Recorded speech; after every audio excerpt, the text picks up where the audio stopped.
નમસ્કાર મિત્રો, આજે ઝારખંડની વાત કરવાની છે. આ એપિસોડમાં સીધું ને સટના આ એપિસોડમાં ઝારખંડના મુખ્યમંત્રી રહેલા અને પાછા કોંગ્રેસ સાથે મળીને મુખ્યમંત્રી રહેલા, કોંગ્રેસ સાથે મળીને સરકારમાં મંત્રી રહેલા ચંપઈ સોરેન, એમની વાત કરવાની છે. કારણ કે આવતીકાલે ઝારખંડમાં બીજા તબક્કાનું મતદાન છે.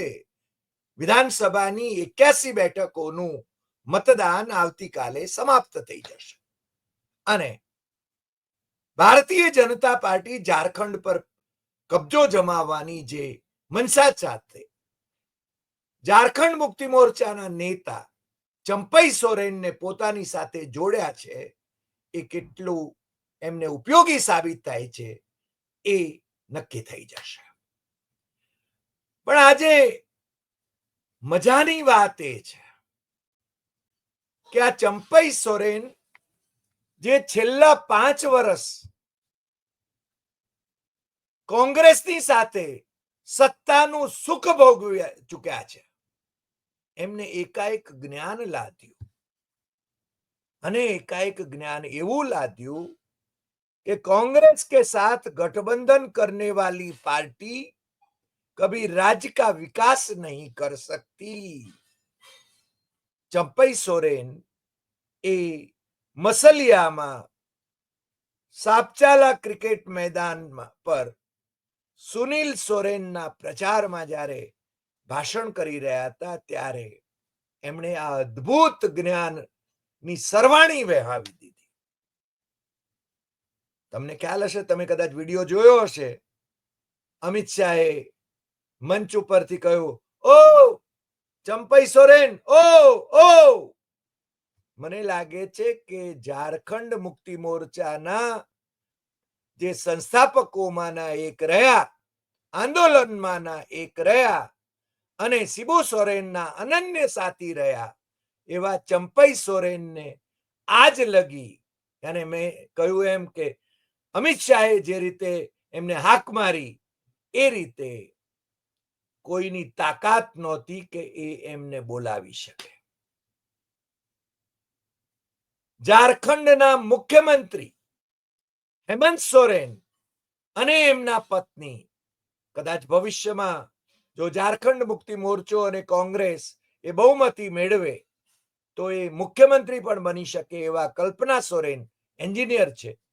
એ હેમંત અને કલ્પના બંને ચંપઈ સોરેનને ચરણ સ્પર્શ કરતા અને ભારતીય જનતા પાર્ટીમાં જોડાયા પછી એમને હવે ખ્યાલ આવવા માંડ્યો છે કે એમની અવસ્થા શું છે અને આ ઢળતી ઉંમરે એમણે આ રીતે બદનામ થવું પડે પ્રજાની સામે. જે પ્રજા એમને માથે લઈને ફરતી હતી એ પ્રજાની સામે ઓ ચંપઈ સોરેન, ઓ આવી રીતે એમને બોલાવવામાં આવે મંચ ઉપર તો મને લાગે છે કે કોઈને પણ માઠું લાગે. પણ ચંપઈ સોરેન પાસે હવે વિકલ્પો ક્યાં છે? નરેન્દ્ર મોદી, અમિત શાહ અને ભારતીય જનતા પાર્ટીની આરતી ઉતાર્યા વિના એમની પાસે હવે કોઈ વિકલ્પ તો બચ્યો નથી. એટલે એમણે એમની જ વાણી વધવાનું શરૂ કરી દીધું.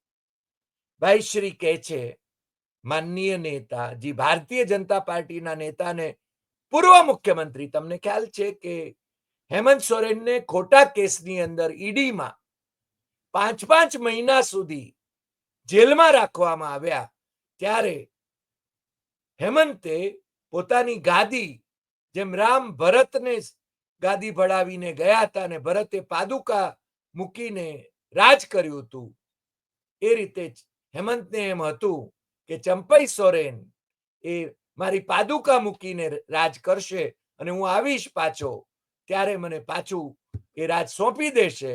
પણ ચંપઈ સોરેનને એ ગોઠ્યું નહીં અને હેમંત 5 મહિના પછી હાઈકોર્ટના ચીફ જસ્ટિસે કહ્યું કે હેમંતની સામે તો પ્રથમદર્શી કેસ પણ નથી થતો, એન્ફોર્સમેન્ટ ડિરેક્ટરેટે ખોટો કેસ કર્યો છે એનો કોઈ સંબંધ નથી આવતો આ કેસમાં એમ કહીને જામીન આપ્યા, ત્યારે એ પાછા આવ્યા અને ચંપઈ સોરેને એમને ગાદી સોંપવાનો વારો આવ્યો ત્યારે એમને માઠું લાગ્યું, કારણ કે મુખ્યમંત્રી બન્યા પછી હું પાછો એની સરકારમાં મંત્રી બનું?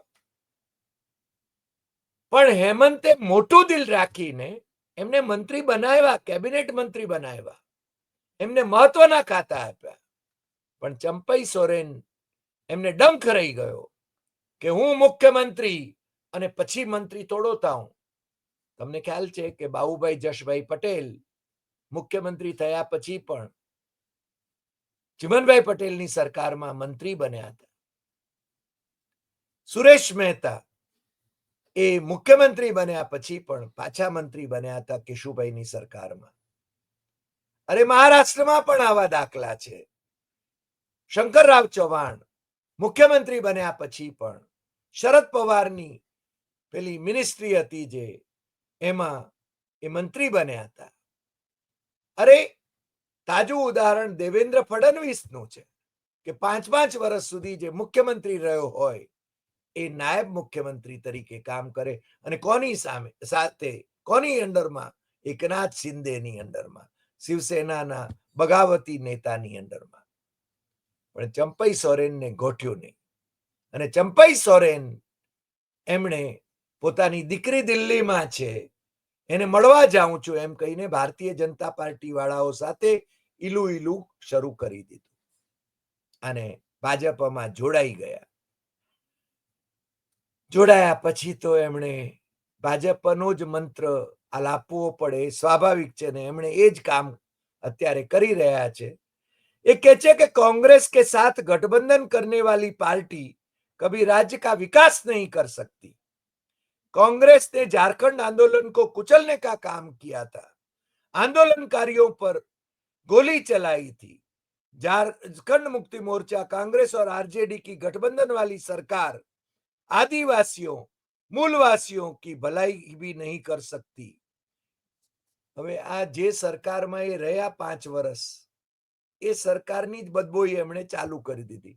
નરેન્દ્ર મોદી અને અમિત શાહ કેટલા ખુશ થતા હશે કે વાહ, તમારું થૂંકેલું તમને ગળાવું છું. અને પાછા ભાઈ શ્રી આગળ પણ કહે છે કે संताल परगना की धरती से घुसपैठियों को भगाना है. હવે આ ઘુસપેઠિયા એટલે બાંગ્લાદેશી ઘુસપેઠિયાઓની વાત કરે છે. 10 વર્ષથી કેન્દ્રમાં સરકાર નરેન્દ્ર મોદી અને અમિત શાહની છે, અને ઘુસપેઠિયાઓ આવે છે ઝારખંડમાં, કે છે કે ઝારખંડની સરકાર લાવે છે. અરે ભાઈ, સરહદો તો તમારી જવાબદારી છે. તમારી સરહદો તમે એવી ખુલ્લી રાખી છે કે બાંગ્લાદેશી ઘૂસણખોરો ઘૂસી જાય અંદર. શું ગધેડાને પણ તાવ આવે એવી વાત નો એક શબ્દ પ્રયોગ છે આપણે ત્યાં, એવી વાત કરવામાં આવે છે. અને એ આલાપ પાછા આ ચંપઈ સોરેન આલાપી રહ્યા છે. आज संताल की पवित्र धरती पर बांग्लादेशी घुसपैठियों का जमावड़ा हुआ है. यहाँ के भोले भाले गरीब महिलाओं को ये अपने झांसे में लेकर पहले शादी करते हैं, उसके बाद उनकी जमीन पर घर बनाकर आदिवासी महिलाओं को नौकर बनाकर काम करवाते हैं. आदिवासियों का हक छीनकर घुसपैठियों मौज में रहते हैं. आदिवासियों का पैतृक लाभ लेकर मुखिया तक बन जाते हैं. इस लाभ आदिवासी को नहीं बल्कि बांग्लादेशी घुसपैठियों को हो रहा है. હવે આ ભાઈશ્રીને એમ છે કે નરેન્દ્ર મોદી આવીને તમારી પડખે ઉભો રહેશે અને એ છે ને એ પાછા જાહેર કરે છે, आपके साथ चट्टान की तरह देश के प्रधानमंत्री नरेंद्र मोदी खड़े रहेंगे. आ भाई श्री चंपई सोरेन कहे छे कि पूरा झारखंड भाजपा जीतेगी, भाजपा की सरकार बनाए तभी बचेगी माटी व बेटी. હવે આ ભાઈ શ્રીને જ્ઞાન નહોતું લાદ્યું જ્યારે એ